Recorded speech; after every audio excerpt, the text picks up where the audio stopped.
ప్రేమ కలిగినటువంటి మా యొక్క కన్న తండ్రి, మీ పాదాలకు వందనాలు చెల్లించుకుంటున్నాం నాయన. ఈ యొక్క ఉదయకాలపు వేళ తండ్రి, మీ యొక్క అమూల్యమైనటువంటి వాక్కులను, మీ విలువైనటువంటి మీ యొక్క కుమారుని యొక్క రక్త ప్రోక్షణలో బయటపడినటువంటి మమ్మలను నాయన ఈ రీతిగా చేర్చి మీ యొక్క సన్నిధిలో నేను మిమ్మల్ని స్తుతించడానికి, ఘనపరచడానికి నాయన మాకు ఇచ్చినటువంటి సమయానికి వందనాలు చెల్లించుకుంటున్నాము నాయన. మరి ఈరోజు వింటున్నటువంటి ప్రతి మాట మా హృదయాలను, మా ఆత్మీయ స్థితిని బలపరచలాగా కృప దయచేయమని చేరువచ్చినటువంటి బిడ్డలందరికీ మంచి మనసును, మంచి ఆలోచనలను, మంచి ఉద్దేశాలను కేవలం వినివారు మాత్రమే ఉండి తమను తాము మోసపుచ్చుకోకుండా విన్న వాక్య ప్రకారంగా బ్రతికి మేమందరము మీకోసము, మీ యొక్క ప్రియకుమారుడు రాక కోసం ఎదురు చూసే మహాభాగ్యాన్ని మా అందరికీ ప్రసాదింపచేయమని మా ప్రభువును ప్రియరక్షకుడైన యేసుక్రీస్తు నామం పెట్టక ప్రార్థన సమర్పించి అడిగి వేడుకుంటున్నాం తండ్రి, ఆమేన్. చేరొచ్చినటువంటి దేవుని బిడ్డలందరికీ క్రీస్తు పేర వందనములు తెలియజేసుకుంటున్నాము. దేవుని యొక్క మహాకృపను బట్టి మరి గతించిన వారం నుంచి ఈ వారం వరకు దేవుడు మనల్ని క్షేమంగా భద్రపరిచి లోకము లేని భయంకరమైనటువంటి విపత్తులు జరుగుతున్నప్పటికీ కూడా వాటన్నిటి నుంచి మనల్ని బయటపడేసి ఆయన సన్నిధిలో, ఆయన వాక్కుల ముందు ఈ శాంతికరమైనటువంటి మాటలను నిజంగా మనము వింటున్నామంటే అది ఆయన కృప, ఆయన జాలి మన పట్ల ఉన్నది కనుకని ఈరోజు మనం ఇలా కూర్చోగలిగాం. కనుక ఇంకా ఎక్కువగా మన యొక్క ఆత్మీయ స్థితిని మెరుగుపట్టుకునేటటువంటి మాటలు మరి నిజంగా ప్రతి సదస్సులో కూడా మనం నేర్చుకోగలగాలి. అలాగే ఈరోజు ఒక మంచి సందర్భాన్ని మనం ఆలోచన చేసి మన యొక్క ఆత్మీయ స్థితిలో ఎక్కడైనా బలహీనపడుతున్నామేమో దాన్ని బలపరుచుకునే కొన్ని విలువైనటువంటి మాటలు కొన్ని మనము చాలా జాగ్రత్తగా ఆలోచిద్దాం. దీనికి మనము ఏర్పాటు చేసినటువంటి పాఠ్యాంశము, మనుషుల ఆలోచనలను తీసుకున్నటువంటి నీవు దేవుని ఆలోచనలను ఎప్పుడైనా నువ్వు తీసుకున్నావా అన్నటువంటి ధోరణిలో మనం ముందుకు సాగిపోదాం. ప్రేమైన దేవుని వారలారా, మరి కీర్తనకారుడు రాసినటువంటి గ్రంథము, కీర్తనల గ్రంథము 16వ అధ్యాయము ఒక వచనాన్ని చూసుకుని ముందుకు వెళ్దాం. కీర్తనల గ్రంథము 16వ అధ్యాయము మనసు పెట్టి ఆలోచిద్దాం. ప్రేమైన దేవుని వారలారా, భూమి మీద అన్నిటికంటే విలువైన సమయము ఎక్కడ ఉంది అని అంటే నిజంగా ఆయన సన్నిధిలోనే ఆయన మాటలు వినేటప్పుడే మనకు నిజంగా మనసు ప్రశాంతత అనేది మనకి ఉంటుంది. ప్రేమైన దేవుని వారలారా, 16వ అధ్యాయము 7వ వచనాన్ని ఒకసారి చదువుకుందాం. 16వ అధ్యాయము 7వ వచనం. కీర్తనల గ్రంథము 16వ అధ్యాయము 7వ వచనాన్ని చదువుకుందాం. నాకు ఆలోచనకర్త అయిన యెహోవాను స్తుతించెదను. దావీదు గారి మాటలు ఎంత బాగున్నాయి చూడండి. నాకు ఆలోచనకర్త అయిన యెహోవాను స్తుతించెదను. దావీదు గారు అంటున్నాడు, నిజంగా అండి ఇది అర్థమైతే మన యొక్క గమ్యస్థానం, మన యొక్క ఉద్దేశాలు, మన యొక్క ఆలోచనలు నిజంగా లోకానికి వేరుగానే ఉంటాయి, దేవునికి దగ్గరగా ఉంటాయి. కానీ భక్తుడైనటువంటి దావీదు గారి మాటలు, నాకు ఆలోచనకర్త అయిన యెహోవాను నేను స్తుతించెదను. ఎంత బాగుందో చూడండి. నా ఆలోచనకర్త యెహోవా అని ఆయనకి తెలుసుకోవటమే కాదు, సమాజానికి కూడా తెలియజేస్తున్నాడు. చూసాను, నాకు ఆలోచన చెప్పేది ఆయన కనుక నేను ఆ యెహోవాను నేను స్తుతించెదను. ఎంత బాగుందో చూడండి. మనకు అప్పుడప్పుడు కొంతమంది ఆలోచనలు వస్తూ ఉంటాయి. కొంతమంది ఆలోచనలు ఎలాంటి ఆలోచనలు అంటే, ఎవరైనా ఏదైనా ఒకటి చెయ్యాలి అంటే కొన్ని ఆలోచనలు తీసుకుంటూ ఉంటారు. పక్కవారివి, ఎదుటివారివి, తెలిసిన వారివి, సజెషన్స్ అంటారు వీటిని. సజెషన్ తీసుకుంటారు, మరి గైడెన్స్ తీసుకుని ముందుకు వెళ్తూ ఉంటారు. ఓన్గా చేయలేనటువంటి వాళ్ళు. మంచిదే, సజెషన్లు, సూచనలు చాలా అవసరం కూడా. తొందరపాటు నిర్ణయాలు తీసుకుని ఇబ్బంది పడే కంటే కొన్ని పెద్దవాళ్ళ సజెషన్లు తీసుకుని ముందుకెళ్తాం అనేది అవసరమే, కాదంటలా. అలాగే ఎలాంటి సజెషన్లు అంటే, అలా చదువుల పట్ల కొన్ని సజెషన్లు తీసుకుంటూ ఉంటారు. పిల్లవాడిని ఎక్కడ చదివించాలి, ఏ కాలేజీలో చదివిస్తే బాగుంటుందని కొన్ని సజెషన్స్. అలాగే మరి బాగా చదివినటువంటి పిల్లలకి మరి ఏ కోర్సు జాయిన్ చేస్తే మరి ఏ ఉద్యోగంలో మనం రాణిస్తామని ఉద్యోగాల పట్ల, ఏ కంపెనీ మంచిది బాగుంటుంది అని చెప్పేసి ఉద్యోగాల పట్ల సజెషన్ తీసుకుంటారు. ఇంకా ఈ చదువులు ఉద్యోగాలు అయిపోయిన తర్వాత మిగిలేది ఒకటి, వివాహము. వివాహాల విషయాలు కొన్ని సజెషన్, ఏదంటే అది తొందరపాటు నిర్ణయాలు తీసుకుని వివాహాలు కూడా చేసుకోవడం. 1కి 100 సార్లు కదండి, 1కి 100 సార్లైనా రీసెర్చ్ చేసి సజెషన్ చేసి, అది మీడియేటర్ ద్వారాను, లేకపోతే బంధువుల ద్వారాను, రక్త సంబంధికుల ద్వారాను ఈ యొక్క వివాహ విషయంలో వచ్చేటటువంటి ఆ కుమార్తె కోడల విషయంలో వివాహ విషయాల్లో ఎన్నో సజెషన్లు అలా తీసుకుంటూ ఉంటారు. సలహాలు కూడా అవసరం కూడా కదండి, తీసుకుంటూ ఉంటారు, తెలుసుకుంటూ ఉంటారు. ఏదేమైనప్పటికీ కూడా మనం గమనించగలిగితే సజెషన్ తీసుకోకుండా ఏ పని చేయలేము కూడా. ప్రతి చిన్నదానిలో కూడా సజెషన్ తీసుకుంటూ ఉంటారు. బాగా గమనించారు లేదు? అలాగే కుటుంబంలో ఏదైనా సమస్యలు వచ్చినా, వ్యక్తిగతంగా ఏదైనా సమస్యలు వచ్చినా మరి ఏమీ అర్థం కాక ఎవరిని అడగలేక నిజంగా కుటుంబాలు మరి అతలాకుతలం అయిపోయి తప్పుడు నిర్ణయాలు తీసుకున్నటువంటి పరిస్థితిలో మరి కుటుంబాలు చిన్నభిన్నమైనటువంటి పరిస్థితులు కూడా మనకు కనిపిస్తూ ఉంటాయి. ఏదేమైనప్పటికీ కూడా నువ్వు లోకంలో ఏది చేసినా కూడా దేవుని సజెషన్ తీసుకుని మనం ముందుకు వెళ్ళడం మాత్రం నేర్చుకోవాలి. మనం ఏదేమైనప్పటికీ కూడా మనం దేవుని సజెషన్ తీసుకోవాలి. 66 పుస్తకాల రూపంలో ఉన్నటువంటి ఈ యొక్క గైడ్ లైన్స్ మనకి ఈ గ్రంథము, పరిశుద్ధ గ్రంథం మన చేతిలో ఉంది. దేవుడి సజెషన్ తీసుకోకుండా మనం ఏది చేసినా కూడా సక్సెస్ కాలేదు. కనుక ప్రియమైన దేవుని వారలారా, దావీదు గారి మాటలు ఎంత బాగుందో చూడండి.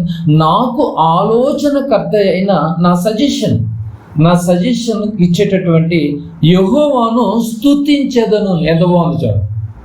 బైబిల్ అడుగుతుంది ఈరోజు, దావీదు గారు అడుగుతున్నాడు ఈరోజు ఏమని? నాకు ఏ ఆలోచన అయినా ఏ సజెషన్ అయినా దేవుడి ద్వారానే నేను తీసుకుంటాను. మీరు ఎప్పుడైనా అలా తీసుకున్నారా?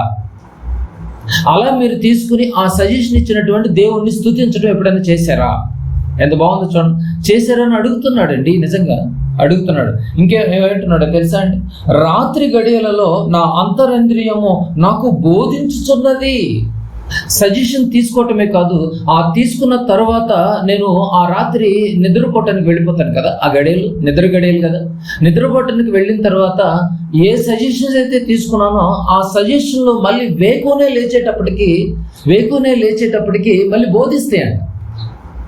చూసారు, బాగా గమనించారు, బోధిస్తాయంట. అంటే దావీదు గారికి రాత్రి గడియల్లో పండుకున్న తర్వాత నా అంతరంద్రియము అంటాడు. నా అంతరంద్రియము రాత్రి గడియల్లో నా అంతరంద్రియము నాకు బోధించుచున్నది. చూసారండి, నా అంతరంద్రియము నాకు ఏం చేయాలో బోధిస్తుందంట. నువ్వు ఇలాంటి పరిస్థితుల్లో ఉన్నావు కదా, నువ్వు దేవుడి సజెషన్ నువ్వు తీసుకున్నావు కదా, ఆ సజెషన్ తీసుకుని రాత్రి గడియల్లో నువ్వు నిద్రలోనికి వెళ్ళిపోయావు కదా. నువ్వు నిద్రలోకి వెళ్ళిపోయినా కూడా నీ అంతరింద్రియ భాగం ఉంది చూసారా, ఆ అంతరింద్రియములు నిజంగా వేకువలు లేచేటప్పటికంట బోధిస్తున్నాయంట.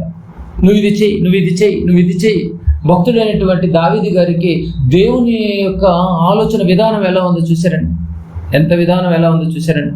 ఏమండి, బాగా గమనించగలిగితే దినమంతా ఒక వ్యక్తి ఏదైతే చేస్తాడో, డే అంతా ఏదైతే చేస్తాడో, దినమంతా ఏదైతే వింటాడో ఆ విన్న దాన్ని బట్టి, ఆ చేసిన దాన్ని బట్టి ఆ రాత్రి గడియల్లో అదే ఆలోచనలు వస్తాయి. మీరు బాగా గమనించండి, ఎప్పుడైనా ఏదైతే చేశాడో అదే ఆలోచనలు వస్తాయి. రాత్రి అంతా అదే ఆలోచనలు వస్తూ ఉంటాయి. అదే అంటున్నాడు, నేను దేవుని సజెషన్ తీసుకుని రాత్రి గడియల్లోనికి నేను నిద్రలోనికి వెళ్ళిపోయాను, ఆయన స్తుతించి వెళ్ళిపోయాను. ఇక ఆ రాత్రి గడియల్లో ఆ అంతరంద్రియముల ద్వారా నాకు దేవుడు వేకునే మళ్ళీ నాకు తెలియచేస్తున్నాడు, నాకు బోధిస్తున్నాడు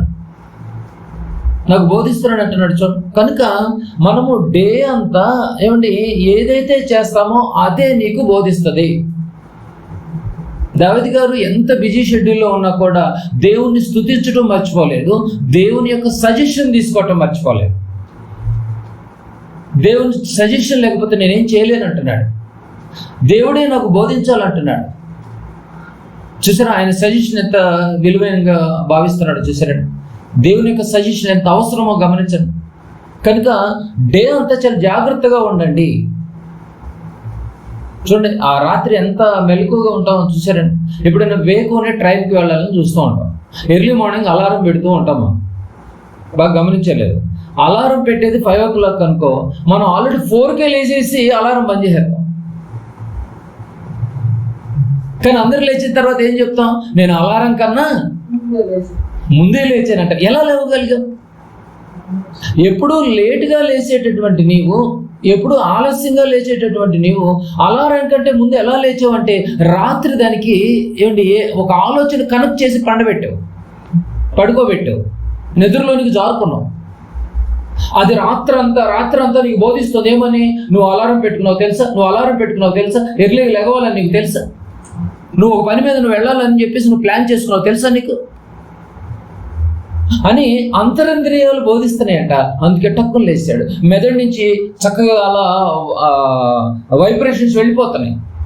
కదలికల్లోకి వెళ్ళిపోతున్నాడు, బాడీలోకి ఎలిబరేట్ అయిపోతుంది, బాడీలోకి పాస్ అయిపోతుంది. ఇది మీకు అర్థమైతే దావీదు గారు అప్పుడే చెప్పేశాడు, ఏమని రాత్రి గడియలలో నా అంతరింద్రియము నాకు బోధించుచున్నది. రాత్రి గడియలలో నా అంతరింద్రియము అంటే పగలంతా ఏం చేశాడు? దేవుని సజెషన్ తీసుకున్నాడు, దేవుని స్తుతిస్తున్నాడు, దేవుని మీద ఆధారపడ్డాడు. అదేవిధంగా రాత్రి నేను ఏం చేయాలన్న ఆలోచనతో దేవుడికి అర్పించి, దేవుడికి సమర్పించి, దేవునితో సజెషన్ తీసుకుని, దేవునితో ముఖాముఖిగా ఆలోచన కలిగి చక్కగా నిద్రలోనికి వెళ్ళిపోయాడు ప్రేయర్ చేసుకుని. ఏం చేయాలన్నది ఉదయకాలంలో ఏం చెప్తుందంటే, రాత్రి నువ్వు ఇది చేసావు కదా, నువ్వు ఈ రీతిగా వెళ్ళు అని ఎంత చక్కగా చెప్తాను చూడు, ఎంత చక్కగా చెప్తూ, నీవు దినమంతా దేవుని వాక్యాన్ని ధ్యానిస్తే, నువ్వు దినమంతా దేవుని వాక్యాన్ని వింటే ఖచ్చితంగా రాత్రంతా అవే తిరుగుతూ ఉంటాయండి మైండ్లో. ఒక్కసారి ధ్యానించి చూడు, నువ్వు ఒకసారి నువ్వు విని చూడు, ఒకసారి నువ్వు ఆలోచన చేసి చూడు. వేకునే నీకు బోధిస్తుంది, నువ్వు ఈ మార్గంలో వెళ్ళు, నువ్వు ఈ మార్గంలో వెళ్ళని నీ యొక్క అంతరింద్రియములు నీకు బోధించే అవకాశం నీవు కల్పించాలి దేవుని సజెషన్ తీసుకుని. అట్ ద సేమ్ టైం దేవుని స్తుతించి అని దావీదు గారు మాటలు ఎంత బాగుందో చూడండి, ఎంత బాగుందో చూడండి. ఏమంటున్నాడు? 8వ వచనం చూడండి. సదాకాలం అంటే అప్పుడప్పుడు కాదు. మనం అంటే అప్పుడప్పుడు దేవుడి యొక్క ఆలోచనలు చేస్తూ ఉంటాం. కానీ దావీదు గారు అంటున్నాడు, సదాకాలము యెహోవా యందు నా గురి నిలుపుచున్నాను. గమనించాలి మీరు ఇవన్నీ. దావీదు గారి మాటలు చూశారండి. సదాకాలము, అప్పుడప్పుడు కాదు, కష్టం వచ్చినప్పుడే కాదు, సుఖంగా ఉన్నప్పుడే కాదు, ఆనందంగా ఉన్నప్పుడే కాదు, అన్ని సవ్యంగా ఉన్నప్పుడే కాదు, నేను సదాకాలము యెహోవా యందు. గురి అంటే ఏంటో తెలుసండి? లక్ష్యం, గోల్. నా లక్ష్యమంతా యెహోవానే, నా ఆలోచన అంతా, నా గురంతా యెహోవానే. ఎప్పుడెప్పుడంటే నేను ఎల్లవేళలా యెహోవా యందు నా గురి నిలుపుచున్నాను కనుక నిజంగా ఒక గొప్పదైన విలువైన కాన్ఫిడెంట్ అయినటువంటి ఒక పదాన్ని మెన్షన్ చేస్తున్నాడు. చూడు వచనాన్ని.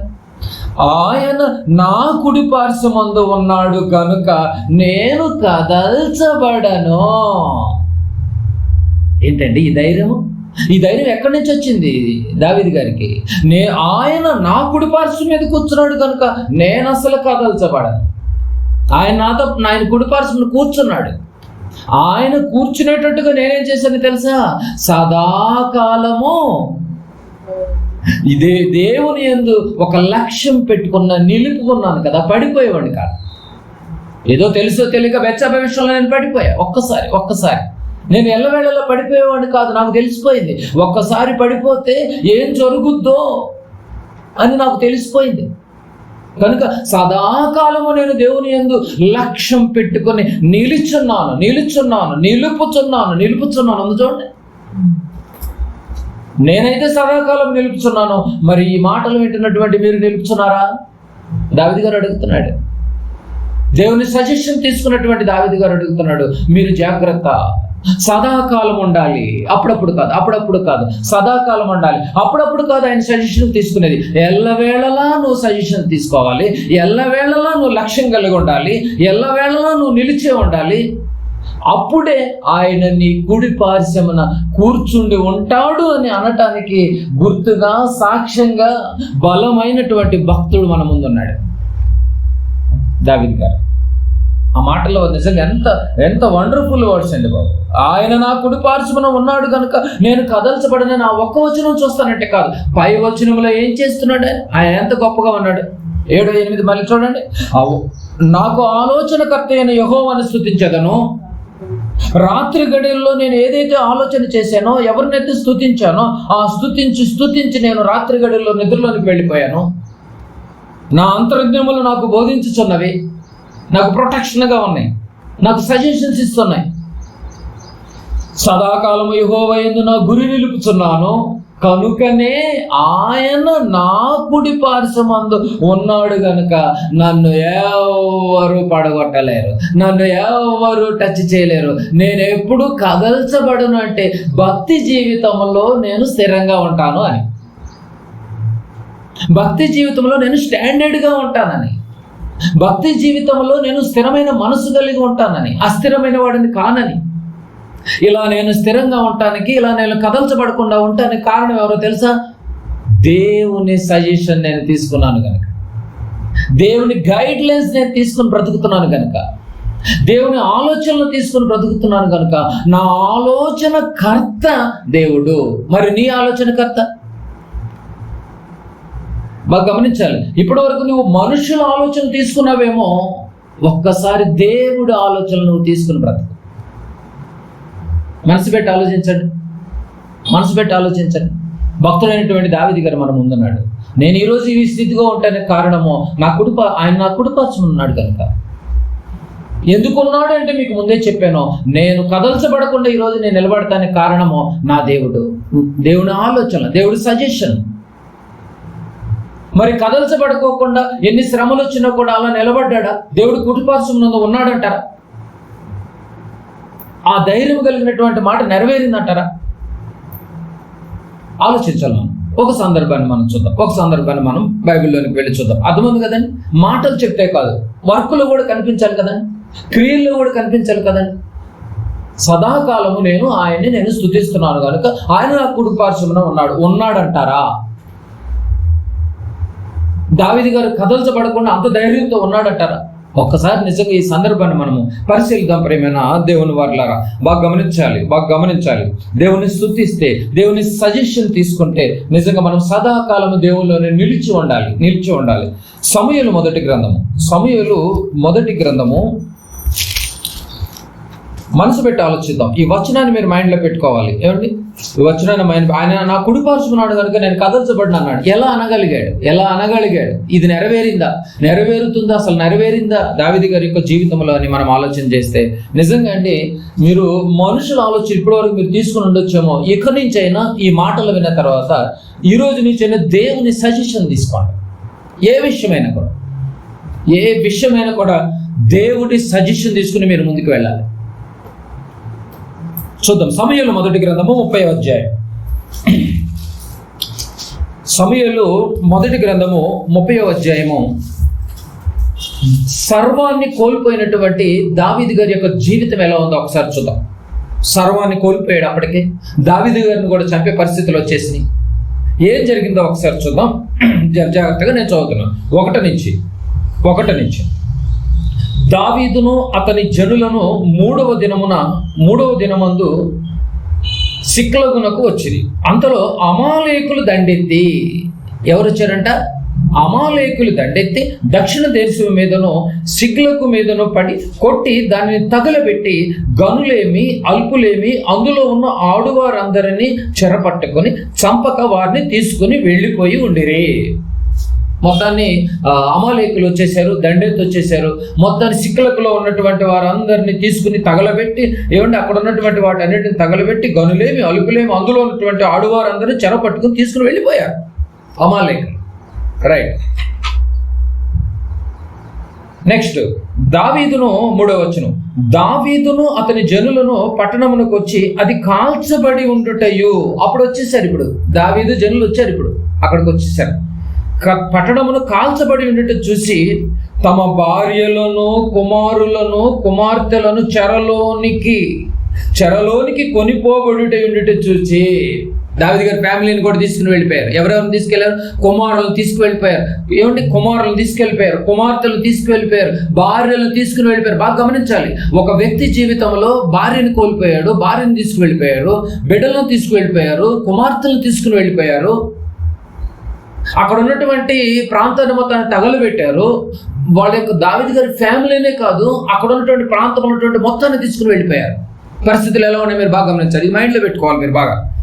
తీసుకుని వెళ్ళిపోయారు. ఉండుట చూచి ఇక ఏడ్చుటకు, 4వ వచనం, ఇక ఏడ్చుటకు శక్తి లేకపోవునంత బిగ్గరగా ఏడ్చిరి. దావీదు గారితో పాటు జనులు కూడా, ఎందుకంటే వాళ్ళ ఫ్యామిలీస్ని కూడా పట్టుకుని వెళ్ళిపోయారు కదా.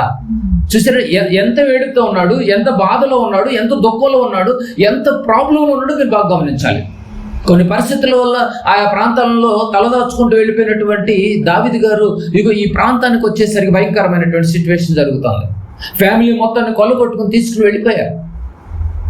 ఏమంటే ఇక ఏడ్చుటకు శక్తి కూడా లేదంటండి బాబు, అంత బాధలో ఉన్నాడు. బాగా గమనించారండి, అంత బాధలో ఉన్నాడు. ఏడ్చిరి. 5వ వచనం, యెజ్రెయేలు వారైన అహీనోయమును కర్మెలి వాడునైన నాబాలు భార్య అయిన అబీగయిలును దావీదు 2 భార్యలను చెరలోనికి కొనిపోబడగా.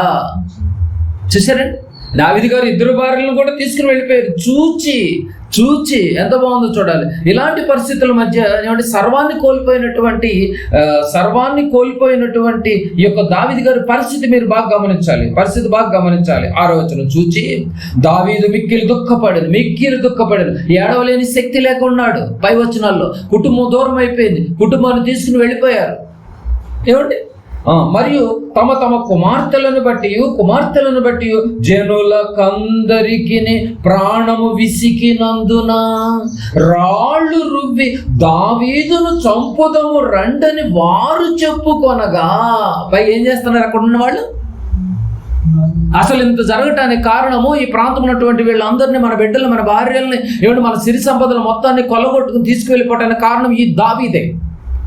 కాబట్టి ఈ దావీదుని ఏం చేయాలనుకుంటున్నారంట? ప్లాను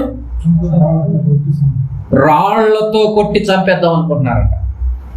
ఈ వార్త చెవిని పడింది, రాళ్లతో కొట్టి చంపేద్దాం అన్న వార్త. దావీదు ఒక రాజుగా ఉండి దావీదు చెవిని పడితే ఎంత బాధాకరమైన విషయం అండి. ఒక పక్క భార్యలు వెళ్ళిపోయారు, ఒక పక్క కుమారులు వెళ్ళిపోయారు, ఒక పక్క కుమార్తెలు వెళ్ళిపోయారు, ఒక పక్క జనులందరూ వాళ్ళ యొక్క సభ్యులు మొత్తం వెళ్ళిపోయారు, ప్రాంతాలు కాల్చబడ్డాయి. చూస్తేనేమో రాజు ఊర్లు పట్టుకు తిరుగుతున్నాడు. అసలు ఇంత జరగటానికి, ఇంత నష్టానికి, ఇంత ప్రాబ్లానికి కారకుడైనటువంటి దావీదును రాళ్ళు రువ్వి చంపదలుచుకొనగా. ఏంటి మీరు బాగా గమనించండి, ఇలాంటి సిచ్యువేషను మన ఫ్యామిలీకి వస్తే మనము దేవునిలో స్థిరులుగా ఉంటామా? చిన్న ప్రాబ్లానికి వాక్యాన్ని చదువుకోలేము, చిన్న ప్రాబ్లానికి మోకరించి ప్రార్థన చేసుకోలేము, చిన్న ప్రాబ్లానికి ఏమండి ఆదివారం ఆరాధనకు వెళ్ళలేము. అన్ని బాగుండి కూడా కానీ ఏమీ బాగోలేక భార్యలు దూరం అయిపోయారు, భార్యలను తీసుకువెళ్ళిపోయారు. ఎక్కడికి వెళ్ళారో తెలియదు, ఏ ప్రాంతానికి వెళ్ళారో తెలియదు. పిల్లలు వెళ్ళిపోయారు, ప్రాంతస్తులు వెళ్ళిపోయారు. నా అనుకున్నటువంటి జనులందరూ వాళ్ళ యొక్క ఫ్యామిలీస్ కూడా తీసుకుని వెళ్ళిపోయారు. పైగా ప్రాణాలకే ముప్పు వచ్చింది, చంపేద్దాం అనుకుంటున్నారంటండి. ఆ పదాలు మీరు బాగా ఎంత బాగుందో చూడండి. వారు రాళ్ళు రువ్వి దావీదును చంపుదాము రండని వారు చెప్పుకున్నారు. దావీదును చంపేద్దాం రండని చెప్పుకుంటున్నారంట. ఇలాంటి పరిస్థితుల మధ్య భక్తుల నుంచి పడిపోతారు కదండి, మనమైతే పడిపోతారండి బాబు. కానీ దావీదు గారు ఎంత గొప్పగా ఆలోచన చేశాడో చూశారండి. దావీదు గారు ఆ మాటలు అనటానికి ఎంత స్టాండర్డ్గా ఉన్నాడో చూశారండి. 6వ వచనం చూడండి ఎంత బాగుంది. ఇంకా చెప్పుకొనగా దావీదు తన దేవుడైన యెహోవాను బట్టి ధైర్యము తెచ్చుకొనెను. ఎవరిని బట్టి? అందరూ కోల్పోయినా కూడా నా ధైర్యం ఎవరు అంటున్నాడు? దేవుడే నా ధైర్యం అంటున్నాడండి. నిజంగా మనకుంటదండి ఆ ధైర్యం, మనకుంటదండి. దావీదు గారి ధైర్యం ఎవరు? దేవుడు. ఏమంటే మన ధైర్యం ఎవరు? మన ధైర్యం మన తల్లిదండ్రులు, ఏమంటే మన బంధువులు మన ధైర్యం అనుకుంటాం. కానీ దావీదు గారి ధైర్యం ఎవరు? దేవుడు అండి. ఎంత గొప్పగా చెప్తున్నాడు చూడండి, దేవుడు. కనుక ప్రియమైన దేవుని వర్లారా, ఏ ధైర్యాన్ని అయితే నువ్వు చూసుకుని ముందుకు వెళుతున్నావో సమాజంలో ఆ ధైర్యాన్ని ఒకరోజు కోల్పోజేస్తాడు. కనుక ఎవరి మీద ధైర్యం పెట్టుకోకండి. నువ్వు పెట్టుకోవాల్సింది, నేను ధైర్యం పెట్టుకోవాల్సింది, మనం అందరము కూడా ఎవరి మీద ధైర్యం పెట్టుకుని బ్రతకాలి? దేవుడి మీద ధైర్యం పెట్టుకుని బ్రతకాలి. ఒకవేళ లోకంలో ఎవరి మీదైనా కూడా ధైర్యం పెట్టుకుని, ఒకవేళ నువ్వు కాన్ఫిడెంట్ పెట్టుకుని ముందుకు వెళుతుంటే వాళ్ళని భూమి మీద లేకుండా చేస్తాడు ఒకరోజు. అప్పుడేం చేస్తాడు? నీ ధైర్యం ఏమైపోతుంది? నీ ధైర్యం మంట కలిసిపోతుందా? నీ ధైర్యం మన్నైపోతుందా? దేవుడు శాశ్వతుడు. కదండి. శాశ్వతుడైనటువంటి దేవుడిని ధైర్యం పెట్టుకుని బ్రతుకుతున్నాడు దావీదు గారికి. అప్పుడే అర్థమైపోయిందండి. బాగా గమనించాలి ఈ మాటలను, చాలా బాగా గమనించాలి. 7వ వచనం ఆ ధైర్యమే లేకుండా చేస్తాడు. బాగా గమనించాలి. నీ ధైర్యం నా ధైర్యం దేవుడిలా పెట్టుకోవాలంటున్నాడు. భక్తుడు మనకు ముందు ఉన్నాడు, భక్తుడు మనకు ముందు నిలిచి ఉన్నాడు, మాట్లాడుతున్నాడు. నేను ఈ రోజు కదల్చబడుకుని ఉంటానికి కారణం నా ధైర్యం దేవుడు. ఒక ధైర్యం ఉంటే సరిపోదు, సదాకాలము నువ్వు గురి పెట్టుకుని బ్రతకాలి. ఎల్లవేళలో నువ్వు లక్ష్యం పెట్టుకుని బ్రతకాలి ఆయన కోసము. బ్రతకటమే కాదు, నీ బ్రతుకులో నువ్వు స్తుతిస్తూ ఉండాలి. నువ్వు స్తుతించటమే కాదు, ఏ ప్రాబ్లం వచ్చినా కూడా ఆయన ఆలోచనలు, ఆయన గైడ్ లైన్ తీసుకుని బ్రతకాలి. చేయగలవా ఇవన్నీ? నేను చేస్తున్నాను నన్ను చూడండి అంటున్నాడు దావీదు గారు. కష్టం వచ్చింది, ప్రాణాల మీదకి వచ్చింది, కుటుంబాలు దూరం అయిపోయినాయి, భార్యలు దూరం అయిపోయారు, ఎక్కడికి వెళ్ళారో తెలియదు, కుప్పగూలిపోయాడు. ఇంటికి వెళ్తే ఇంటికి వెళ్ళంగానే భార్య కనిపించాలి, మనకి పిల్లలు కనిపించాలి, ఆ వాతావరణం అంతా అట్మాస్ఫియర్ కనిపించాలి. ఎవరు ఇంటికి వెళ్ళినా ఎవరు లేకపోతే ఎలా ఉంటుందని, ఎక్కడికి వెళ్ళారో తెలియదు, ఎటు తీసుకువెళ్ళారో తెలియదు. అమాలేకులు ఊర్లో వాళ్ళందరేమో పట్టణస్తులేమో అందరూ చంపేయటానికి మామూలు చంపటం కాదు, రాళ్ళు రువ్వు మరి చంపాలని ప్లాన్ చేస్తున్నారు. ఇలాంటి పరిస్థితుల మధ్య నిజంగా భక్తిలో కోల్పోయే ప్రమాదాలు ఎక్కువ ఉన్నాయి, బలహీనపడే ప్రమాదాలు ఎక్కువ ఉన్నాయి మనమైతే. కానీ దావీదు గారు ఇదిగో అంటున్నాడు, ఎంత గొప్ప మాట. ఇదిగో దావీదు చంపదలుచు కొనగా వెంటనే ఎవరు గుర్తొచ్చారు? వెంటనే ఎవరు గుర్తొచ్చారండి? దేవుడు గుర్తొచ్చాడు. నా ధైర్యం దేవుడు. ఎవరు నన్ను చంపారు? దావీదు తన దేవుడైన యెహోవాను బట్టి ధైర్యము తెచ్చుకోనేను. ధైర్యం అండి. నా ధైర్యం నా దేవుడు అనగలగాలండి మనం. నిజమండి, నా ధైర్యం నా దేవుడు అంటున్నాడు. 7వ వచనం. అప్పుడు వెంటనే ఏం చేశాడో తెలుసా? ధైర్యం తెచ్చుకుని ఏం చేశాడో తెలుసా అండి? 7వ వచనం. పిమ్మట అంటే వెంటనే, ఆన్ ది స్పాట్ అక్కడ దావీదు ఏఫోదు తెమ్మని యాజకుడకు అహీమెలకు కుమారుడైన అబ్యాతారుతో చెప్పగా ఇమీడియట్గా ఏఫోదుని తీసుకురన్నాడు. ఏఫోదు ఎందుకు? మందిరానికి వెళ్ళిపోవాలి. ఏఫోదు వస్త్రాన్ని ధరించుకుని వెళ్ళాలి మందిరానికి, మామూలుగా వెళ్ళకూడదు. వెంటనే ఎక్కడికి వెళ్ళిపోవాలంటున్నాడు? మందిరానికి వెళ్ళిపోవాలి. దేవునితో ముఖాముఖి మాట్లాడుకోవాలి. నేను నా ధైర్యం ఆయన, నా ఆలోచన ఆయన. ఇప్పుడు నేను ఏం చేయాలో నిస్సహాయ స్థితిలో నేనున్నాను. ఏం చేయాలో నాకు అర్థం కావట్లేదు. అందుకే నా ఆలోచన కర్త అయినటువంటి దేవుని నేను స్తుతించెదను. వెంటనే ఏఫోదును తీసుకురమ్మన్నాడు. అబ్యాతారు ఏఫోదును దావీదు నందుకు తీసుకుని వచ్చెను. వెంటనే మందిరానికి వెళ్ళిపోయాడు. దేవుణ్ణి అడుగుతున్నాడు. బాగా గమనించాలి. యెహోవా యొద్ద విచారణ చేస్తున్నాడు. చూడండి 8వ వచనం.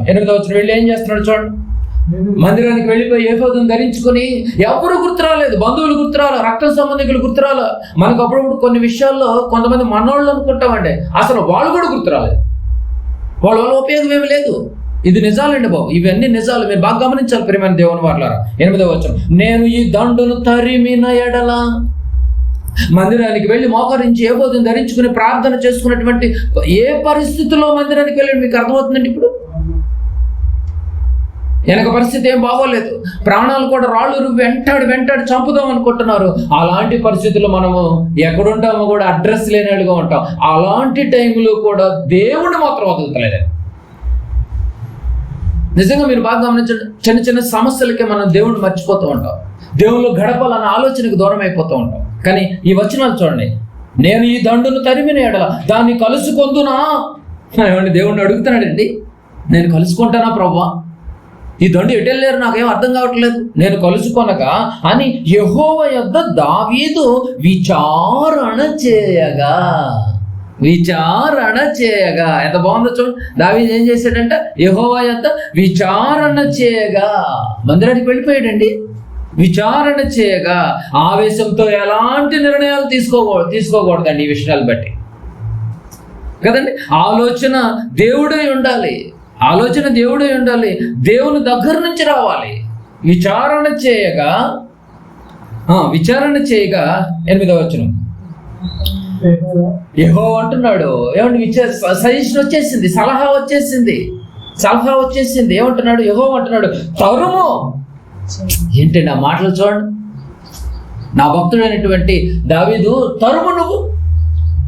తరుము నిశ్చయముగా నువ్వు వారిని కలుసుకొనక తప్పక నీ వారందరినీ దక్కించుందు అని సెలవిచ్చెను. ఈ మాట పట్టుకున్నాడు అంతే. అందరూ చంపటానికి చూస్తున్నా, అందరూ కోల్పోయినా, దూరం అయిపోయినా, ప్రాణాల మీదకి వచ్చినా, ప్రాంతాలను తగలబెట్టినా, డేలా పడిపోకుండా, కృంగిపోకుండా, సతమతమైపోకుండా, ఎక్కడికి పారిపోకుండా, ఎక్కడికి వెళ్ళిపోయాడు ఇమీడియట్గా? ఏ బోధను ధరించుకుని మందిరానికి వెళ్ళి మోక నుంచి ప్రార్థన చేసి, నేనేం చేయాలో నువ్వు నాకు చెప్పాలి నాయన, ఎందుకంటే నీవే నా అండ, నా ముందు, నా వెనక, నా ఇరుపక్కల కూడా నన్ను ఆవరించి ఉండేది. ఎందుకంటే సదాకాలం నీ మీద నేను గురిగా పెట్టుకుని బ్రతుకుతున్నాను కదా, లక్ష్యంగా పెట్టుకుని బ్రతుకుతున్నాను కదా. నీవు చెప్పకపోతే నాకు ఎవరు చెప్పినా కూడా కొంపండించడానికే చెప్తారు. కానీ నీవే నా మార్గం, నీవే నా సర్వం. నిజంగా ఇలా ఆధారపడుతున్నామండి మనం. అంటున్నాడు ఎంత గొప్పగా ఉంది చూడు. నిశ్చయముగా అంటే 100% వెళ్ళి పట్టుకొస్తున్నావే, కంగారు పడగల దావీదు. నిశ్చయముగా యెహోవా తరుము, నిశ్చయముగా వారిని నువ్వు కలుసుకొని తప్పక నీ వారందరూ దక్కించుకుందామని సెలవిచ్చి ఎంత బాగుందో చూడండి. ఏమండి, దేవుడు సలహా మాత్రమే ఇస్తాడా? సహాయం కూడా చేస్తాడా? బాగా గమనించాలి ఈ పాయింట్. ఏమంటే సలహాలు ఇవ్వటం ఏముందండి అని అంటారా? ఏమంటే సలహా మాత్రమే ఇస్తాడా? సహాయం కూడా చేస్తాడా? దేవుడు గొప్పతనం. అదే దెయ్యం అయితే సలహా ఇస్తుంది కానీ సహాయం చేయదు. ఈ రాళ్లను, ఆకలిగా ఉన్నాం, ఈ రాళ్లను రొట్టెలుగా చేసుకుని తినొచ్చు కదా, 40 రోజులు ఫాస్టింగ్లోనూ సలహా ఇచ్చింది. మరి రొట్టెలు ఎవరు చేయాలి? చేసుకుని తిను. పదం అర్థమైంది మీకు పాయింట్? కానీ దేవుడు సలహా ఇవ్వటమే కాదు, సహాయం కూడా చేస్తాడనమాట. సహాయం కూడా చేస్తాడు. బాగా గమనించాలి. ఎలా సహాయం చేసాడో చూద్దాం. ఎందుకంటే నిశ్చయంగా నువ్వు పట్టుకుంటావు, గాలిలో పెట్టి వదిలేయలేదు దావీదుని. చెప్పేసి వెళ్ళి ఆయన తిప్పలు ఆయన పడతాడని చెప్పి వదిలేయలేదండి. సహాయం ఎలా చేస్తాడో చూసారండి. ఎవరికి సహాయం చేస్తాడు? ఆయనకు ఆనుకున్న వాళ్ళకి సహాయం చేస్తాడు, ఆయన మీద గురి పెట్టుకున్న వాళ్ళకి సహాయం చేస్తాడు, ఆయన మీద లక్ష్యం పెట్టుకుని బ్రతికే వాళ్ళకి సహాయం చేస్తాడు, ఆయనను స్తుతించే వాళ్ళకి సహాయం చేస్తాడు, ఆయన సజెషన్ తీసుకునే వాళ్ళకి సహాయం చేస్తాడు. ఇదంతా కాకుండా సదాకాలం ఆయనతో అటాచ్మెంట్ కలిగిన వాళ్ళతోనే సహాయం చేస్తాడు. అందరికీ కాదు ఇది. ఎలా సహాయం చేస్తున్నాడు చూడండి. 9వ వచనం నుంచి ఎలా సహాయం చేస్తున్నాడు చూడండి, నేను చదువుతున్నాను. కాబట్టి దావీదు అతని యొద్దనున్న 600 మంది బయలుదేరి బేసూరు వాగుమట్టుకు రాగా వారిలో 200 మంది వెనక్కి దిగువబడిరి. దావీదును 400 మంది ఇంకా తరుముచూ పోయిరు గాని ఆ 200 మంది అలసట పడి బేసూరు వాగు దాటలేకపోయారు. ఆ 400 మంది పోవచ్చుండగా 11వ వచనం, పొలములో ఒక ఐగుప్తుడు కనబడెను. 11వ వచనం చూడండి. పొలములో ఒక ఐగుప్తుడు కనబడెను, దావీదు నద్దకు వచ్చి, పొలములో ఒక ఐగుప్తుడు కనబడెను, వారు దావీదు నద్దకు వచ్చి తోడుకుని వచ్చి, వాడు 3 రాత్రింబగలు అన్నపాలము లేమియో పుచ్చుకొనకలేదని తెలుసుకొని వానికి భోజనం పెట్టి దాహమిచ్చి అంజూరపు అడలోని ముక్కను 2 ద్రాక్ష గెలలను వానికి ఇచ్చిరి. ఆ అమాలేకుల్లోంచి వెళుతున్నటువంటి ఒక సైనికుడు పడిపోయాడు అక్కడ. ఆ దండులో నుంచి ఒక సైనికుడికి అనారోగ్యం వస్తే వెంట పెట్టుకుని వెళ్ళాల్సినటువంటి అమాలేకీలు అనారోగ్యంతో ఉండడానికి వదిలేశారండి. అప్పటికి ఎన్ని రోజులు అయిందంట? అప్పటికే 3 రోజులు అయిపోయిందంట. పాపం బలహీన పడిపోయాడు, అనారోగ్యంతో ఉన్నాడు, అలసటగా ఉన్నాడు. అలాంటి పరిస్థితుల మధ్య వీళ్ళు బయలుదేరి వెళ్తున్నప్పుడు దావీదు గారి సైన్యానికి కనిపించాడు. దావీదు గారి సైన్యానికి కనిపించాడు చూడండి. ఆయన హెల్ప్ ఎలా చేస్తున్నాడు చూడండి. అంటే దావీదు గారు ఆ యొక్క వెళ్ళిపోయినటువంటి ఆ యొక్క దండును జయించాలి అంటే నిజంగా ఆ దండులో వాళ్ళకి ఒక అనారోగ్యం కల్పించి అతన్ని ఒకవేళ ఆ దేవుడే ఇక్కడ పడేసినట్టుగా అనిపిస్తుంది చూడండి. ఆలోచించాలి ఇవన్నీ మనం. 12వ వచనం, వాడు భోజనము చేసిన తర్వాత వాని ప్రాణము తెప్పరిల్లగా. 13, దావీదు నువ్వు ఏ దేశపు వాడివి, ఎక్కడి నుంచి వచ్చిద్దామని వారిని అడిగాడు. అయ్యా నువ్వు ఏ దేశం వాడు, ఎక్కడి నుంచి వచ్చావు, 3 రోజుల నుంచి ఇక్కడ ఎందుకు పడను, నీ హెల్త్ ఇష్యూస్ ఎందుకు ఇలా జరిగింది అని చెప్పేసి అడిగాను. అందుకు వాడు, నేను ఐగుప్తుడునై పుట్టి అమాలేకీయుడైన ఒకనికి దాసుడనైతిని.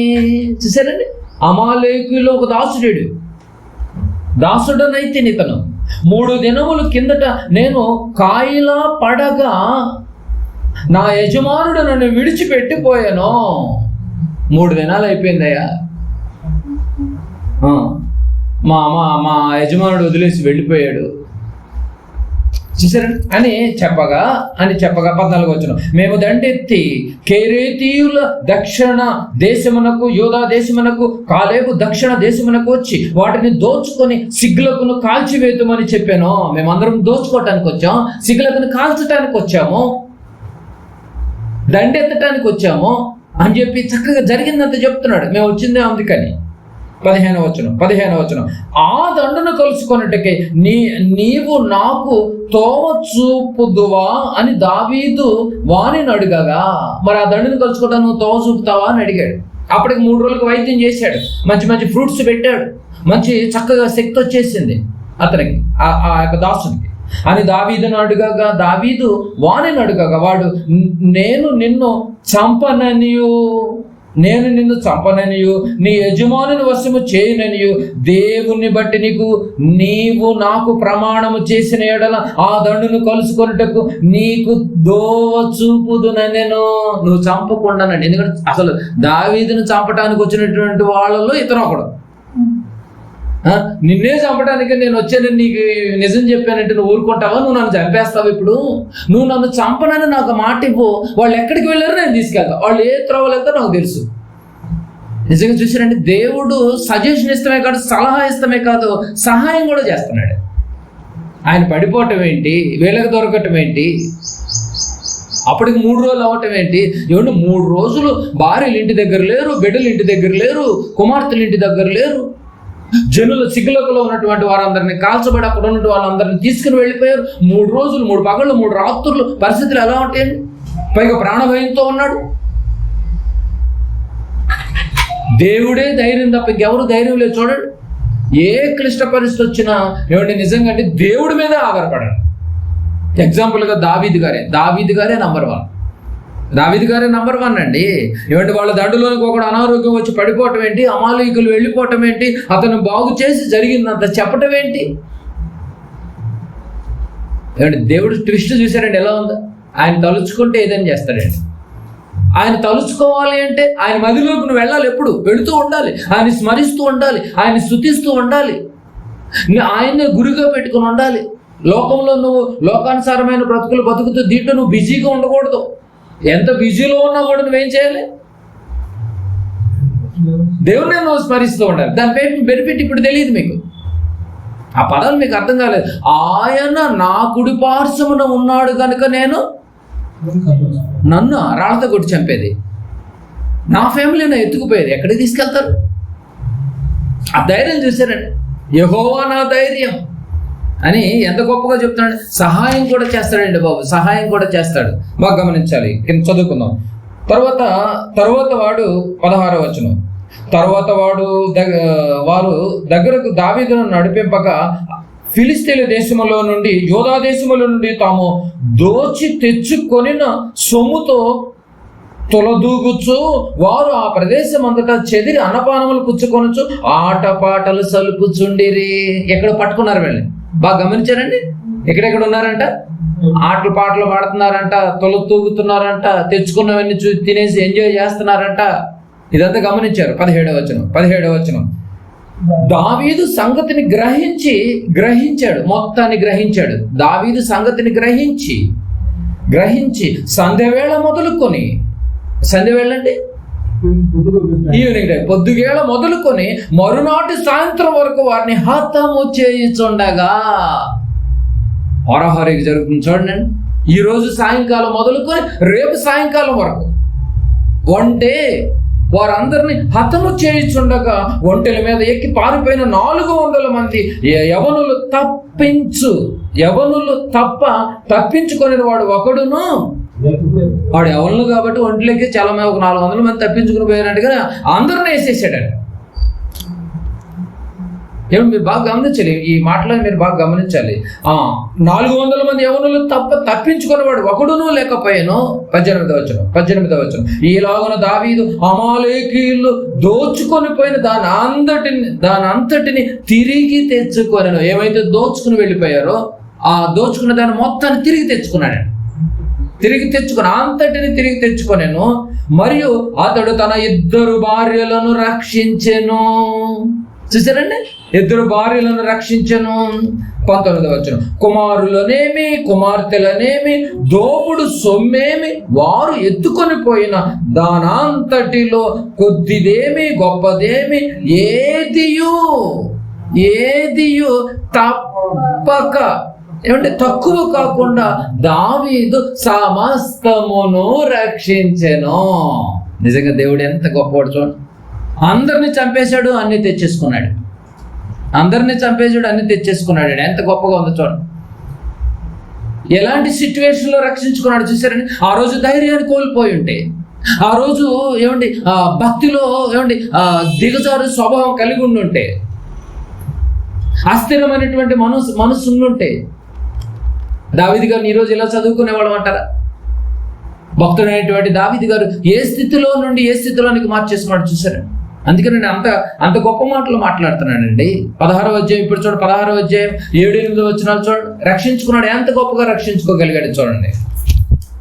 నిజంగా ఆయన మాటలు ఎంత గొప్పగా ఉన్నాయి చూడండి, దావీదు గారి మాటలు. మనం కూడా ఒక భక్తి జీవితంలో అటు ఇటుగా ఉన్నామేమో, అస్థిరంగా ఉన్నామేమో, స్థిరమైనటువంటి కాన్ఫిడెంట్ లేదేమో. 16వ అధ్యాయం ఇప్పుడు చదవండి, మీకు అర్థమైపోతుంది. చిన్న సందర్భం అయినా కూడా ఆ వచనాల సారాంశం మనకు అర్థమైపోవాలి. 16వ అధ్యాయము 7వ వచనం, నాకు ఆలోచనకర్త అయిన యెహోవాను నేను స్తుతించెదను. నాకు ఆలోచన, నా సజెషన్, నా గైడ్ లైన్స్. దేవుడు మానవుల ఆలోచనలు తీసుకుని ఇప్పటి వరకు ఒకవేళ బతుకుతున్నావేమో, ఇక నుంచి అయినా దేవుడు ఆలోచనలు తీసుకుని బ్రతుకు. ఇదిగో దేవుడు ఆలోచనలు తీసుకుని బ్రతుకుతున్నటువంటి దావీదు గారిని ముందు పెట్టాడు. నా ఆలోచన తీసుకుని బ్రతుకుతున్నటువంటి వాడిని నేను విడిచిపెడతానా, నేను వదిలేస్తానా అని ఎగ్జాంపుల్గా దావీదు గారు కనిపించట్లేదా? నాకు ఆలోచనకర్త అయిన, నాకు ఆలోచన, నా సజెషన్, నా గైడ్ లైన్స్ మొత్తం ఆయనే, మొత్తము దేవుడే. ఏ సజెషన్ అయినా దేవుడిని తీసుకోండి ముందు. దేవా మేమేం చేయాలి ఇప్పుడు? ఆయన వాక్య రూపంలో చెప్తాడు, మనకి వాక్య రూపంలో అందిస్తాడు. స్తుతించండి. రాత్రి గడియలలో అలా మీరు రాత్రిలోనికి నిద్రలోనికి వెళ్ళిపోతారు కదా, ఆయన స్తుతించి అడిగి, అప్పుడు నా అంతరింద్రియము నాకు బోధించుచున్నది. అప్పుడు నీకు దేవుడు ఎలాంటి మార్గాన్ని ఓపెన్ చేయాలో ఓపెన్ చేస్తాడు. ఎవరిని అడగండి, అనవసరంగా మీరు ఇబ్బంది పడతారు అని దావీదు గారు ఎంత చక్కగా చెప్తున్నాడు. ఎందుకంటే సదాకాలము యెహోవా యందు నా గురి నిలుపుచున్నాను. దయచేసి ఎప్పుడూ ఉండండి దేవుళ్ళు. సదాకాలం, అప్పుడప్పుడు కాదు. కష్టం వచ్చినప్పుడు ఒకలాగా, సుఖంగా ఉన్నప్పుడు ఒకలాగా, అన్నీ ఉన్నప్పుడు ఒకలాగా. ఇంట్లో గిన్నెలన్నీ సరుకులన్నీ నిండుకున్నప్పుడు ఒకలాగా, ఏమన్నా ఏమి పోయినప్పుడు ఒకలాగా. క్యారెక్టర్లు బయటకు వస్తూ ఉంటాయి, మీరు గమనించలేదు. ఏ స్థితి అయినా కూడా సదాకాలము మీరు మాత్రము ఎవరైనా కూడా మనం చేయాల్సిందల్లా ఒకటే, ఆయన గురి, ఆయన మీద లక్ష్యం పెట్టుకుని ఉండాలి. ఆయన ఆలోచనలు తీసుకొని బ్రతుకుతూ ఉండాలి. నా ఆలోచనకర్త అయిన యెహోవాను నేను స్తుతించేదను అంటున్నాడు. అలాంటి సిచ్యువేషన్లో నిజమైతే మనమైతే భక్తి నుంచి పడిపోయేవాళ్ళం. సర్వాన్ని కోల్పోయిన దావీదు గారి జీవితాన్ని ముందు పెట్టాడు. చివరికి ప్రాణాలను కూడా హతం చేసేటటువంటి రాళ్ళు రువి మరీ చంపాలని ఆలోచన చేశారు. ఒక స్టెఫెనీ గారిని బ్రతికొండగానే రాళ్ళు రువి చంపారు. అలా దావీదు గారిని కూడా రాళ్ళు రువి చంపాలని చూస్తున్నారు. వ్యభిచారంతో పట్టబడినటువంటి స్త్రీని రాళ్లతో రువి చంపాలని చూసినటువంటి సమాజం అది. అలాంటి పరిస్థితుల మధ్య ఏమిటి ధైర్యాన్ని కోల్పోలేదు, మందిరానికి దూరం కాలేదు, దేవునికి దూరం కాలేదు, ధర్మశాస్త్రానికి దూరం కాలేదు, దివారాత్రులు ధ్యానించడానికి దూరం కాలేదు. రాత్రంతా పడకల మీద పరుపు తడిచేంతగా ఏడుస్తూ ఆయన స్తుతిస్తూ ఉంటాడంటండి. దావీదు గారు ఎలా ఉంటాడో మనకు తెలియదు, కానీ ఆయన భక్తి జీవితం ఈరోజు ఎంత గొప్పగా కనిపిస్తుందో చూడండి.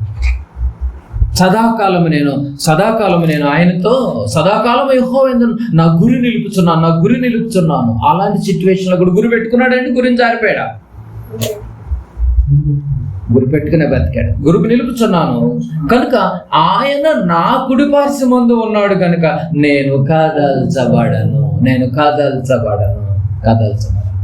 స్థిరంగా ఉంటాను, నేను పడిపోను. నేను తెలుసో తెలియక ఒకసారి నేను పడిపోయాను. దాని ఎఫెక్ట్ ఏంటో నేను చాలా చూశాను. ఇంకా నేను ఎప్పుడు జీవితంలో పడిపోను నేను. ఎందుకంటే ఆయనే నా గురి, ఆయనే నా లక్ష్యం, ఆయనే నా గైడ్ లైన్స్, ఆయనే నా సజెషన్, ఆయనే నా ఆలోచనకర్త. కనుక మనుషుల ఆలోచనలు అసలు తీసుకోకండి. మనుషుల ఆలోచన అసలు తీసుకోకండి. భక్తిలో నుంచి తప్పించేస్తారు. గుర్తుపెట్టుకోండి ఈ మాట. భక్తిలో నుంచి తప్పించేస్తారు మనుషుల ఆలోచనలు తీసుకోండి. దేవుడు ఆలోచనలు తీసుకోండి. అలా తప్పించి కుటుంబాన్ని ఈ రీతిగా కుటుంబాన్ని మనుషుల ఆలోచనలు తీసుకుని కుటుంబాలను పాడు చేస్తుంది ఈరోజు అపవాది. ఏ కుటుంబమైనా, ఏ సంఘమైనా, ఏ విశ్వాసైనా, నీ ఆత్మీయ జీవితం పడిపోకుండా ఉండాలి అంటే దయచేసి మనుషుల ఆలోచనలు మీరు తీసుకోవద్దు. ఏ స్థితి అయినా, కుటుంబంలో ఏ ప్రాబ్లం వచ్చినా కూడా, అది ప్రాణాల మీదకి వచ్చినా కూడా. దానికి ఎగ్జాంపుల్గా దావీదు గారు చూసారండి. దానికి ఎగ్జాంపుల్గా దావీదు గారు మనకు కనిపిస్తున్నాడు. నా ఆలోచనకర్త యెహోవా, మరి నీ ఆలోచనకర్త అడుగుతున్నాడండి ఈరోజు. ఉదయకాలంలో అడుగుతున్నాడు దావీదు గారు. నా ఆలోచనకర్త యెహోవా అని నేను చెప్పగలను కాన్ఫిడెంట్గా. మరి నీ ఆలోచనకర్త, మరి నీ ఆలోచనకర్త, మరి నీ ఆలోచనకర్త ఎవరు? నీ బంధువులా, నీ రక్త సంబంధికులా, మీ తల్లిదండ్రులా? ఎవరినయ్యా నువ్వు ఆలోచనకర్తగా పెట్టుకుని బ్రతుకుతున్నావు? అలాంటి గొప్పగా ఉన్నటువంటి వారిని ఒకరోజు నేను తీసేస్తా. అప్పుడు నీ ఆలోచన ఏమైపోద్ది? ఎవరు నమ్ముతున్నావు నువ్వు? ఎవరి సలహా తీసుకుంటున్నావు నువ్వు? శాశ్వతుడైన నా సలహా తీసుకో. నువ్వు ఎప్పటికైనా నువ్వు నా దగ్గరికే తిరిగి రావాలి కదా. నేను కదా నీ తండ్రిని, నేను కదా, నువ్వు కదా నా ఆస్తివి, నీకే కదా నా వారసత్వం మొత్తం. నా ఆలోచనకర్త యెహోవా. నిజంగా ఎంత గొప్ప మాటలు చూసారా? చివరికి ఒక మాట చూద్దాం. రోమీలకు రాసినటువంటి పత్రిక 11వ అధ్యాయం. రోమీలకు రాసినటువంటి పత్రిక 11వ అధ్యాయము. నిజంగా బైబిల్ అడుగుతుంది ఈరోజు, నా ఆలోచనకర్త యెహోవా అయితే మరి నీ ఆలోచనకర్త ఎవరో? నిన్ను ఆలోచించుకోమంటుందండి. నువ్వు ఆలోచించుకో. ఇప్పటి వరకు నీ ఆలోచన ఎవరిని పెట్టుకుని బ్రతికేవో ఆలోచించు. రోమీలకు రాసిన పత్రిక 11వ అధ్యాయము 34, 35, 36 వచనాలు చదువుకుందాం చివరిగా. రోమీలకు రాసినటువంటి పత్రిక 11వ అధ్యాయము 34 చదువుకుందాం. 34. ప్రభు మనస్సును ఎరిగిన వాడెవడు? దావీదు గారు ప్రభు మనస్సును ఎరిగాడు, అంతే కదండి. దావీదు గారికి ప్రభు మనసు అర్థమైపోయింది. ఆయనకు ఆలోచన చెప్పిన వాడెవడు? ఏమండి, ప్రభువుకి ఆలోచన చెప్పాలంట మనం. చూసారండి, ఎంతకాలం దేవుని యొక్క ఆలోచన తీసుకోవటమే కాదు, ప్రభువు కూడా నువ్వు ఆలోచన చెప్పే స్టేజ్కి వెళ్ళాలి. ఏమంటే ప్రభువుకి ఆలోచన చెప్పడం అంటే మామూలు విషయం అండి. అబ్రహాము దేవుడికి స్నేహితుడు, అంటే స్నేహితుడు సజెషన్ ఇస్తాడు కూడా. ఇంకేంటి అబ్రహాము అని చెప్తే అబ్రహాం దేవుడికి ఏ సజెషన్లు ఇచ్చాడు మరి మనకేం తెలుసు? స్నేహితుడు అంటే ఫ్రెండ్స్ ఒకరికొకరు షేర్ చేసుకుంటారు. నేను ఇలా చేయాలనుకుంటున్నాను ప్రభా, మరి అలా చేస్తే ఎట్లా ప్రభా? మరి దేవుడు మోషే గారు ఉన్నాడు, దేవుడికి సజెషన్లు ఇస్తాడు. ఏమని? ప్రభా, మరి నువ్వు ఈ టైంలో వాళ్ళు లేపేస్తానంటే ఎట్లా ప్రభా? మరి ఇప్పుడు అప్పుడు ఉన్నటువంటి అబ్రహాం, ఇస్సాకు, యాకోబు పిల్లలు వాళ్ళు నమ్ముకున్నటువంటి దేవుడు ఇలా చేశాడని చెప్పేసి నీ మీద అభరణం పడదా ప్రభా? సజెషన్ చూసాడు, ఎలా ఉందా? అవునా అంటావు మోషే? సరే కానీ నిన్ను చూసి నేను ఆగిపోతా. ఏం సజెషన్ అంటే బాబు? దేవుడికి సజెషన్ ఇవ్వటం ఏంటండి? ఎంత గొప్పగా ఉంది చూడండి. ప్రభు మనసు ఎరిగిన వాడెవడు? ఆయనకు ఆలోచన చెప్పిన వాడెవడు? 35. ముందుగా ఆయనకిచ్చి అంటే సదాకాలము ఆయన సజెషన్ తీసుకుని, సదాకాలము ఆయన్ని స్తుతిస్తూ ఆయన ఆలోచనలు తీసుకుంటే ముందుగా ఆయనకిచ్చి ప్రతిఫలము పొందగలవాడెవడు? అంటే ఎవరు లేడంట. అంటే ముందుగా ఆయనకిచ్చి ప్రతిఫలం పొందగలవాడు ఎవడంటే ముందు ఆయనకిచ్చి ప్రతిఫలం పొందట్లేదంట. అందుకంటున్నాడు, మొదట నా నీతిని, రాజ్యాన్ని వెతకండి నాయన, అప్పుడు అవన్నీ దొరుకును అన్నాడు. లేదు మాకు ముందు కావాలి, మేము మాత్రం రాజ్యాన్ని వెతకమంటున్నాడు. కానీ ఇక్కడ అంటున్నాడు, ముందుగా ఆయనకిచ్చి. కష్టమైన ఆయనతో ఉండండి, సుఖమైన ఆయనతో ఉండండి, బాధలైన ఆయనతో ఉండండి, ఇబ్బందులైన ఆయనతో ఉండండి. ఏ పరిస్థితి వచ్చినా కూడా ముందు ఆయన ఉండాలి. సజెషన్ ఆయన పెట్టుకోండి అంటున్నాడు. నిజమంటే ఎవరి సజెషన్ తీసుకోకండి దయచేసి. ఈ మాటల పదాలు అదే అర్థం. అది నువ్వు ఎప్పటికీ కదల్చబడకుండా ఉండాలి అంటే, నువ్వు ఎప్పటికీ స్థిరంగా ఉండాలి అంటే, నువ్వు ఎప్పటికీ భక్తి జీవితంలో కోల్పోకుండా ఉండాలి అంటే, నీ సజెషన్, నా సజెషన్, నీ ఆలోచన, నా ఆలోచన కర్త ఎవరై ఉండాలి? దేవుడై ఉండాలి. అదే ఈ బైబిల్, అదే ఈ గ్రంథం, అదే 66 పుస్తకాలు. నీ సజెషన్ 66 పుస్తకాలే. ఆది యందు వాక్యం ఉండను, వాక్యమే దేవుడై ఉండేను. ముందుగా ఆయనకిచ్చి ముందుగా ఆయనకిచ్చి ప్రతిఫలం పొందగలవాడెవడు అని 36లో అంటున్నాడు. ఆయన మూలమునకు, ఆయన ద్వారాను, ఆయన నిమిత్తము సమస్తమును కలిగి ఉన్నవే. ఆయన ద్వారా కదా ఇవన్నీ జరిగింది. మీకు అర్థమవుతుంది ఈ మాట అంటున్నాడు పౌలు గారండి రోమ సంఘానికి. ఆయన లేనిదే ఏమి లేదు. సమస్తమును, ఊపిరిని, జీవమును, సమస్తమును దయచేసింది ఆయనే కదా. మరి ఆయన దయచేసినప్పుడు ఆయనే మనకి ఈ ప్రాబ్లం రెక్టిఫై చెయ్యాలి అంటే నువ్వు సదాకాలం ఆయనతో గురి పెట్టుకుని బ్రతకాలి. ఆయన స్తుతిస్తూ ఉండాలి ఎల్లవేళలా. అప్పుడప్పుడు కాదు, అప్పుడప్పుడు మనం అలా ఒకరోజు హుషారుగా ఉంటాం, ఒకరోజు డల్గా ఉంటాం. ఏంటి ఇలా ఉన్నా? అలా ఉండకూడదు.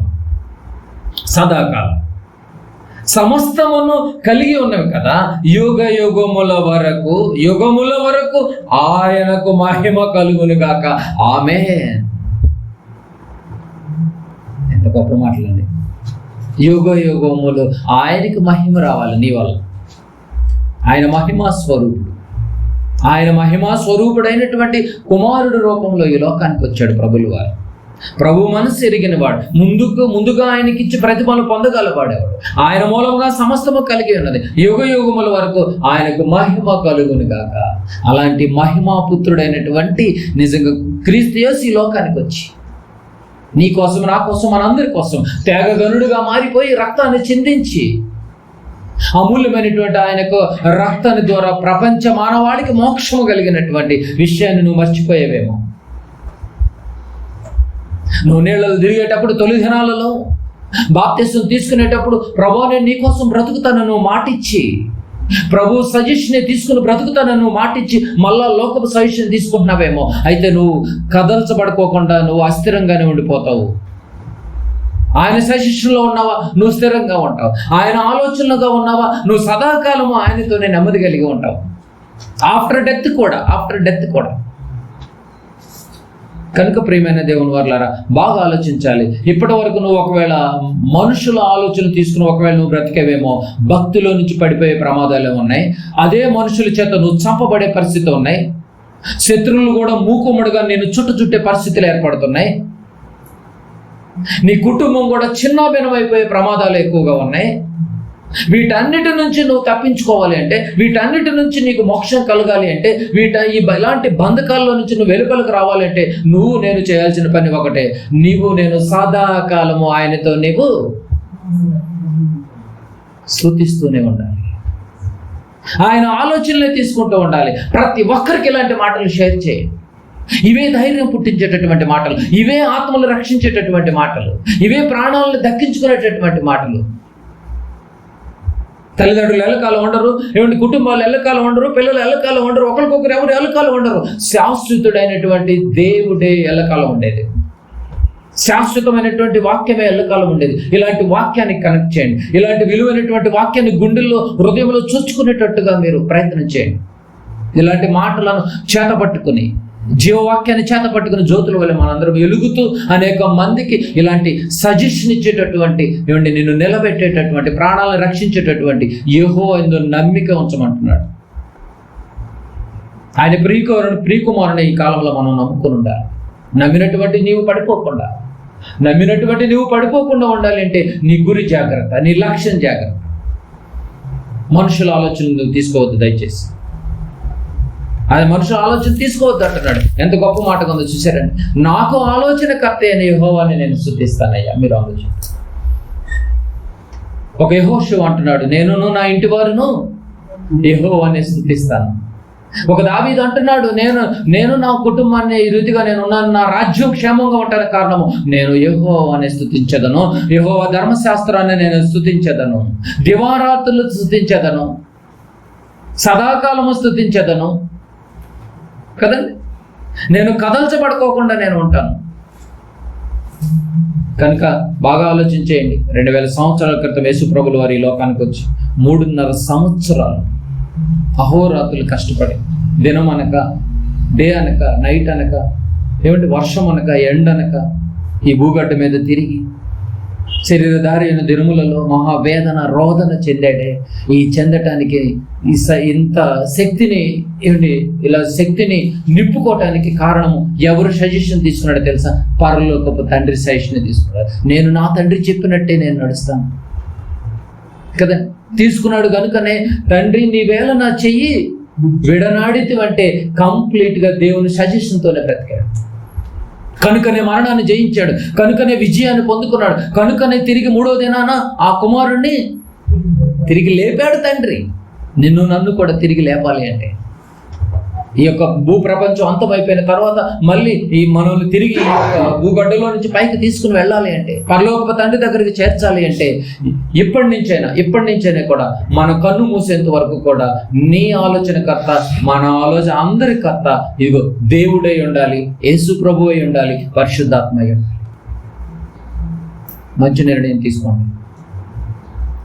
దావీదు గారి లాంటి భక్తి జీవితాన్ని కదల్చబడకుండా ఎలా నిలబెట్టుకున్నాడు. ఈ భూప్రపంచం ఈ భూగడ్డ ఉన్నంత వరకు కూడా దావీదు గారు అలా కనిపిస్తున్నాడు. చూశారండి,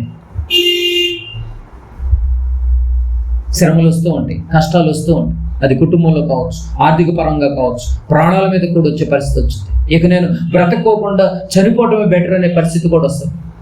అలాంటి పరిస్థితుల్లో నీ దారులన్నీ మూసుకుపోతున్నాయేమో, అయితే నువ్వు బలహీన పడిపోతున్నావు, అయితే నీ గుండెల్లో నీ హృదయంలో దేవుడు లేడనమాట. దేవుడు అంటే ధైర్యం అండి. చంపుతున్నారు ఒక పక్క, అయినా కూడా ధైర్యం.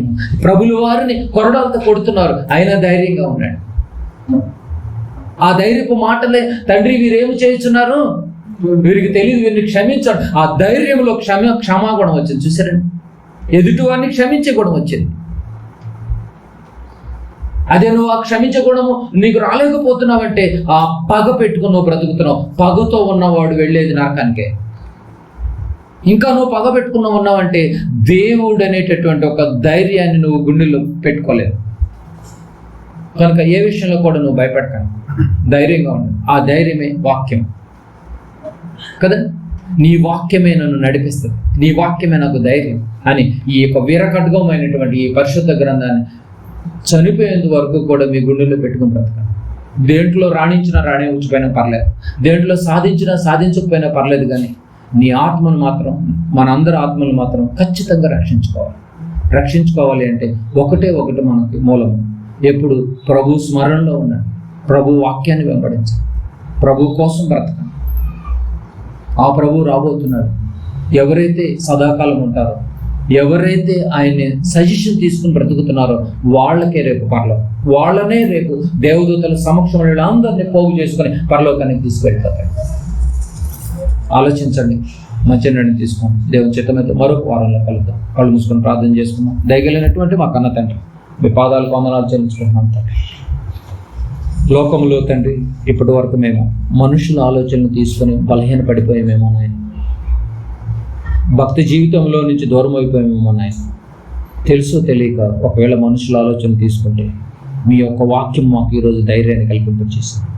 భక్తుడైనటువంటి దావీదు గారి సందర్భాన్ని మేము పరీక్షిస్తే తండ్రి, సర్వాన్ని కోల్పోయిన రాళ్ళు రువి ప్రాణాలని చంపేద్దామని ప్రయత్నం చేస్తుండగా మేమైతే పడిపోయేవాళ్ళం తండ్రి.